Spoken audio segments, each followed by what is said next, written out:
है आप सभी का। मैं इस समय दिल्ली में हूं और बिजनौर लोकसभा से सांसद, जो हमारा संसदीय क्षेत्र है, अपनी जो एक तरीके से हमारी मातृभूमि है, वहां से सांसद भी हैं और वकील भी हैं। युवा चेहरा, बड़ा मासूम चेहरा है इनका, लेकिन अपने कर्तव्य के प्रति जो है पूरी कोशिश करते हैं कि हमेशा निष्ठावान रहे। मैं दिल्ली में था तो मुझे लगा कि चलिए मिल लेते हैं और इनसे बातचीत करके देखते हैं कि फिलहाल जो सब कुछ चल रहा है, वर्तमान राजनीतिक परिदृश्य, उसको ये कैसे देखते हैं, और संसद में जो हंगामा इंडिया गठबंधन का चल रहा है, क्योंकि इस समय एनडीए के साथ है, तो उन सब चीजों पर बात करेंगे। सबसे पहले एमपी साहब ये जानना चाहूंगा कि जैसे आप सदन में आए, आपके 2 पीढ़ियां तो पहले रह चुकी हैं, लेकिन आप जब सदन में आए, एक युवा का सदन में आने के बाद किस तरह का अनुभव रहता है?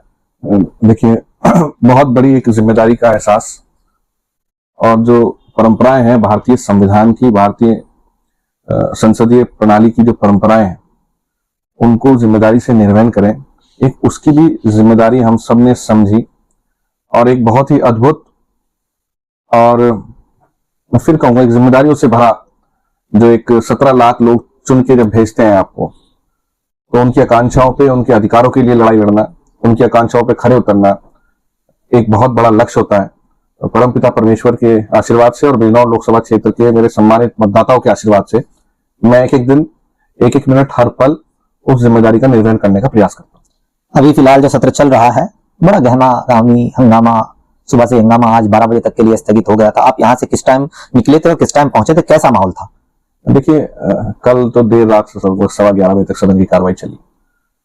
जो बिल लाया गया है उस पर लगातार चर्चा आज भी शुरू हुई। पहले क्वेश्चन आवर शुरू हुआ तो क्वेश्चन आवर में विपक्ष ने अपनी मांगों को लेकर स्थगित करा दिया। 12 बजे दोबारा शुरू हुआ तो चर्चा आरंभ हुई।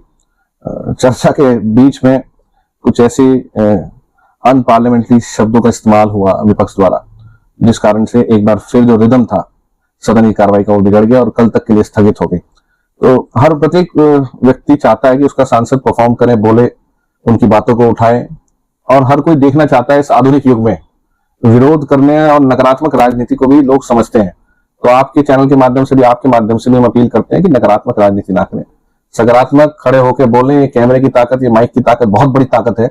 अगर जनता के बीच, नौजवान और खासकर इस देश का जो है, वो सीधा संवाद चाहता है अपने बड़ों से, अपने जनप्रतिनिधियों से, तो हमें आशा उम्मीद है कि एक सकारात्मक राजनीति की पहल होगी और एक अच्छे माहौल के अंदर। 20 दिन तक यहाँ से कुछ दूरी पर जंतर मंतर है, 20 दिन तक जो है युवा बैठे रहे। आप किसी भी एनडीए के साथी ने वहां जाकर संवाद करने का प्रयास नहीं? 37 दिन तक, आपको करेक्ट कर रहा हूं मैं, 37 दिन तक लोग 20 दिन तो भूख हड़ताल, लगातार संवाद सरकार को जो करने चाहिए थे।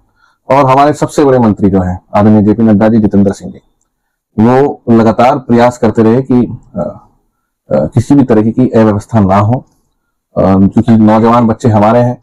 एक जायज मांग को लेकर वो बैठे थे, और ये प्रधानमंत्री जी का बड़ा दिल है कि उन्होंने झुक के अपने बच्चों को बड़ा बनाने का काम किया, और जो उनको उनकी मांग थी, एक एक बूंदों पे सभी मांगों को मांगने का काम किया। चाहे उसमें धर्मेंद्र प्रधान जी ने खुद आगे आके पहल करके, एक बहुत शानदार नेता है, बहुत सुलझे नेता है, और जिन्होंने अभूतपूर्व काम किया। हमारे मुजफ्फरनगर के लिए भी उनसे मैंने मांगा था कुछ, बिजनौर लोकसभा के लिए मांगा था, और जो मांगा उसमें उसे पूरा करने में उन्होंने 1 मिनट नहीं लगाई। तो उनका भी इस्तीफा हुआ है। तो ये हमारे, क्योंकि बच्चे हमारे हैं, नौजवान हमारे हैं, उनकी आकांक्षाएं, उनके सपने हमारे हैं, और उन बच्चों के माँ बाप का मेहनत हमारी है, इसलिए सरकार ने सभी मांगों को अपने छात्रों की मांगा है। एमपी साहब, चलिए क्षेत्र की बात में करेंगे। जब बात भारतीय राजनीति पर चल रही है, आपने कहा 37 दिन, यानी कि आपने 17 दिन उसमें बढ़ा दिए, जबकि मैं 20 दिन इसलिए गिन रहा था कि भूख हड़ताल के दौरान की बातचीत, भूख हड़ताल के 20 दिन से गिन रहे हैं। चलिए, गिनना अलग बात है, लेकिन एनडीए के साथ में जाने के बाद मैं मानता हूं कि आपकी मजबूरी है भाई, धर्मेंद्र प्रधान की तारीफ भी करनी पड़ेगी, तालियां भी बजानी पड़ेगी जब वो संसद में। मजबूरी नहीं है, आप भी चलोगे और उनका इंटरव्यू लोगे, शायद आप भी ताली बजाओ। व्यक्तिगत एहसास होते हैं, व्यक्तिगत अपने एहसास होता है। भी बैठने का मौका अखिलेश यादव के साथ अखिलेश जी हमारे जो है, उनके 3 पीढ़ी के संबंध उनके रहे। माननीय मुलायम सिंह यादव जी, जब मेरे बाबा नारायण सिंह जी कोऑपरेटिव के कैबिनेट मंत्री थे, माननीय नेता जी उनके साथ मंत्री थे, और पिताजी जी साथ रहे, गठबंधन में साथ चुने, विधायक बने, और हमारे साथ उनके व्यक्तिगत संबंध रहे, हमारे घर तक आए। तो अखिलेश जी और धर्मेंद्र प्रधान जी के बहुत अच्छे रिश्ते हैं। तो राजनीति में रिश्ते तो चलते हैं, रिश्ते हैं, और जो देश है वो पक्ष विपक्ष को सबको मिलकर चलाने का होता है। जयंत चौधरी का मैदान, कोई सदन नहीं होता। जयंत चौधरी और योगी आदित्यनाथ के रिश्ते कैसे हैं फिलहाल? आपको कैसे लगते हैं? देखिए, टिकट जब मांगे जाएंगे, जब बंटवारा होगा 2027 में, अलग चीज तब सामने आएगी चीज। रिश्ते चीज अलग है।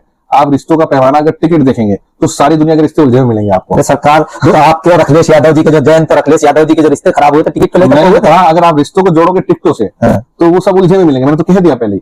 तो रिश्ते जो स्वाभाविक रूप से है, जयंत चौधरी जी के, योगी आदित्यनाथ जी के साथ भी बहुत मधुर रिश्ते हैं, माननीय अखिलेश जी के भी साथ बहुत अच्छे हैं, मोदी जी के साथ भी अच्छे हैं, राहुल गांधी जी के साथ भी अच्छे हैं, और तमाम राजनीतिक दलों के जो हमारे सदन के अंदर हम गतिविधियां देखते हैं, हम तो बहुत जूनियर नेता हैं अभी, सब अपनी मर्यादाओं को जानते हैं और मर्यादाओं में रह के देश की आगे कैसे बढ़े प्रत्येक दिन पक्ष विपक्ष का प्रत्येक जिम्मेदार व्यक्ति सोचने का काम करता है। देखिए, आपकी पत्नी भी जो है राजनीतिक रूप से पूरी तरह एक्टिव दिख रही है, और विधानसभा आप खाली छोड़ करके आ गए थे मीरापुर। ये कहा जा रहा है कि इस बार हो सकता है कि आपकी पत्नी को वहां से टिकट हो जाए। अगर होता है और आप प्रयास करते हैं तो जो खालीपन रह गया था क्योंकि आप पार्लियामेंट में आ गए थे, उसको कैसे भरने का प्रयास करेंगे?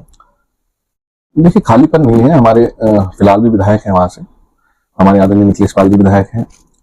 हम सब मिलके मीरापुर के लिए, मोरना के लिए, विकास के लिए काम करते हैं।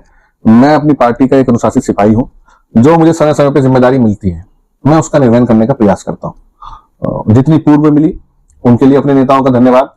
आगे जहां मेरी जिम्मेदारी लगाएंगे, क्योंकि अब मेरी जिम्मेदारी केवल एक विधानसभा तक सीमित नहीं है। मैं सांसद हूं। मैं पहले तो प्राथमिकता है अपने संसदीय क्षेत्र की सभी पांचों की पांच ही विधानसभा जिताई जाए, और उसके बाद जहां बाबू नारायण सिंह जी के परिवार के लोग हैं सब वो उन सीटों पे मदद करें एनडीए के प्रत्याशियों की, और हम सब मिलके 403 सीट पे जो है मेहनत करें, ये लक्ष्य हम लेके फिलहाल चल रहे हैं। तो फिलहाल एक विधानसभा तक, या ये तो क्षेत्र मेरा कर्म क्षेत्र है, यहाँ जहां मेरे पिता ही सांसद रहे, विधायक रहे, मेरे दादा विधायक रहे, उप मुख्यमंत्री तक पद तक पहुंचा, यहाँ की जिम्मेदारी तो पूरी है ही मैं, और मैं पीछे नहीं हट रहा उससे। तो और भी जो मेरा नेता आगे जिम्मेदारी देगा उसे पूरा करेंगे। दिल्ली का पानी सूट नहीं कर रहा है, तबियत को ढीली सी लग रही है।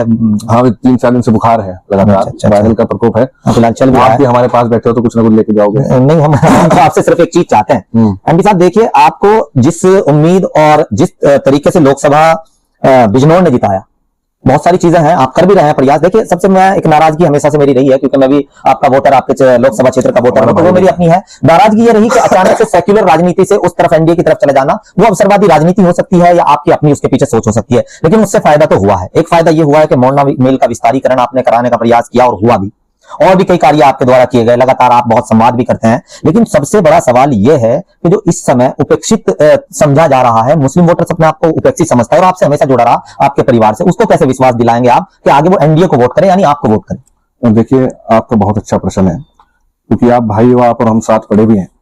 इस बात का जवाब आपके अलावा और कुछ समझ नहीं सकता, क्योंकि हमारा आपका साथ रहने का राजनीति में भूमिकाएं बदलती है।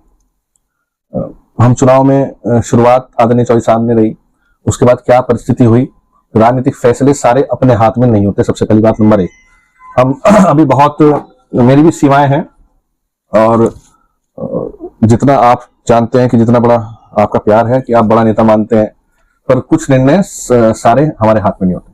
हमारे हाथ में ये होता है कि अपने इलाके को, अपने क्षेत्र के, आपका सवाल ये होना चाहिए था कि आपके सामने जो चुनाव लड़ने वाला था उस पर 142 मुकदमे थे, और वो सबसे बड़े घोटाले का गुनहगार था। वो चुनाव हारने के बाद जेल भी गया, वो उसने मीडिया चैनल भी खोल लिया, आपने उसे क्षेत्र में घुसने से बचाया, इसके लिए धन्यवाद। हमने 142 जो इतने बड़े फ्रॉड करके आया हूं, ईडी सीबीआई सब जानते हैं। नहीं जानते नहीं, सवाल भी होना चाहिए, जानने से खाली काम नहीं चलता। हमारे पिताजी लड़े तो सबसे बड़े माफिया के सामने लड़े थे, आप जब छोटे हो गए तो उस समय याद है। हाँ, उस समय खराब आदमी का साथ नहीं दिया था उस क्षेत्र में, इस बार भी खराब आदमी का साथ नहीं दिया। तो अपने क्षेत्र को बचा के रखना ये भी हमारी जिम्मेदारी है। सारे राजनीतिक दांवपेच विपक्षियों और माफियाओं ने नहीं सीखे, हम भी जानते हैं, पर हम जनता की अदालत में जाना जानते हैं, और जनता जो चुन के भेजती है। पहले उन्होंने हमें विपक्ष की भूमिका में बिठाया, वो स्वीकार। अब उन्होंने ये तय करके भेजा कि हम तुम्हें जिता के भेज रहे हैं, जिम्मेदारी से हमारे सारे काम पूरे करने का प्रयास करना, तो हमें वो भी स्वीकार। राजनीति में भूमिकाएं बदलती हैं। खाली मैं कहने लगूं आज से ही मेरा बैनामा हो गया, मैं 35 साल सांसद ही रहूंगा, ऐसा नहीं है। मैं सिर्फ 5 साल के लिए अकाउंटेबल हूं। 5 साल में कह के जाऊंगा मैं कि मैंने ये वादे किए थे और मैंने इतने पूरे कर दिए, इतने रह गए, इसके लिए मुझे इतना समय और दे दो। अगर जनता को मेरे पे विश्वास होगा तो आगे मौका देगी, नहीं देगी तो। अंतिम सवाल, क्योंकि तबीयत भी सही नहीं है, अंतिम सवाल यह है कि 2027 का चुनाव सर पर आ रहा है और सब तैयारियों में जुटे हुए हैं। राष्ट्रीय लोकदल की अपनी पृष्ठभूमि है, और राष्ट्रीय लोकदल चाहेगी कि इस बार जो अखिलेश जी ने दिया था उससे ज्यादा उन्हें एनडीए में मिले। नहीं यदि मिलता है तो क्या इस बार फिर पलट सकते हैं? देखिए, अभी आपके सवाल बहुत स्ट्रेट फॉरवर्ड है। हर चुनाव एक सा नहीं होता। हर चुनाव की परिस्थितियां अलग होती हैं। उस समय जो 22 में सीटें मिली थी उसके अनुपात में तो लोकसभा में बहुत ज्यादा सीट मिलनी चाहिए थी, आपका सवाल को अगर ठीक माने, पर हमें वहां जितनी सीट मिली उसमें फिर हमने परफॉर्म किया। पहले राउंड में जहां तक मेरी जानकारी है वो हम ही राष्ट्रीय लोकदल कैंडिडेट थे जो पहले चरण में जीत के आए। ये स्थिति सबको अवगत है।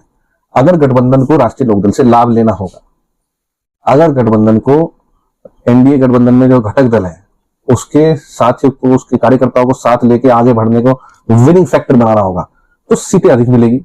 ये गुणाभाग शीर्ष नेतृत्व करता है। तो जहां तक मुझे उम्मीद है कि शीर्ष नेतृत्व दोनों ही दलों का बहुत समझदार है, वो पूरा गुणाभाग करके सही सीट शेयरिंग करेगा और किसी एक चीज पे ना तो गठबंधन बना करते हैं ना टूटा करते हैं। अभी आदरणीय जयंत चौधरी जी मजबूती के साथ आदरणीय प्रधानमंत्री जी और मुख्यमंत्री जी के साथ एनडीए गठबंधन के साथी हैं और हमें पूरा विश्वास है कि 403 सीटों पर लड़ने के लक्ष्य के साथ हम सब आगे बढ़ेंगे और वही भावना आगे बढ़ाने में किसी भी गठबंधन को मजबूती के साथ उसका भविष्य तय करती है। चंद्रशेखर आपको नुकसान पहुंचाएंगे, उनको अखिलेश जी यानी इंडिया गठबंधन को नुकसान पहुंचाएंगे या मायावती जी को, किसको नुकसान? देखिए, जो नकारात्मक राजनीति करता है वो उसे नुकसान उसे होता है, जो सकारात्मक करता है, जहां तक चंद्रशेखर जी को हम जानते हैं संघर्ष करने वाले नेता है और वो संघर्ष करना जानते हैं, वो नुकसान तो किसी का नहीं सोचेंगे, अपना फायदे की बात शायद सोचने का काम करेंगे। जहां उनको फायदा मिलेगा, लाभ मिलेगा, वहां मेहनत करेंगे। उसके लिए उनके लिए शुभकामनाएं। धन्यवाद। लगे रहिए सरकार, आप इसी तरीके से, हम भी चाहते हैं कि आप आगे बढ़ते रहें, क्योंकि जब कोई साथ वाला आगे बढ़ता है तो एक हृदय से प्रसन्नता होती है। लेकिन सबसे बड़ी बात यही है कि जिस तरीके से हमारे मीरापुर विधानसभा में ये लड़े और लड़ने के बाद जीते, तो ये दोबारा से चाहेंगे कि वो सीट मिले, भले अभी नहीं कह रहे हैं, और वो अगर सीट मिलती है तो कहीं ना कहीं विनिंग की आशंकाएं भी बढ़ती है, क्योंकि इनके समाज के वोट से लेकर मुस्लिम समाज का साथ मिलता है, पिछड़ी जातियों का काफी प्रभाव इनके पिताजी का उन पर रहा है। लेकिन अगर देखा जाए 2027 में एसआईआर की जो प्रक्रिया है, यदि वो पारदर्शी तरीके से हुई है तो राह आसान नहीं है, उनको भी काफी मेहनत करनी पड़ेगी। इनके नेताजी जो जयंत है उनको भी काफी मेहनत करनी पड़ेगी, जयंत जी को भी। और अब देखते हैं आगे, क्योंकि जो हम तो जुड़े रहेंगे अपने, हमारे तो सांसद भी हैं और दोस्त भी हैं, साथी भी हैं, बड़े भाई भी हैं। लेकिन ये राहें कितनी आसान होंगी, कितनी मुश्किल, वो तो तब पता चलेगा जब वक्त आएगा। जुड़ रहिएगा मेरे साथ, मैं शाहीन साहब।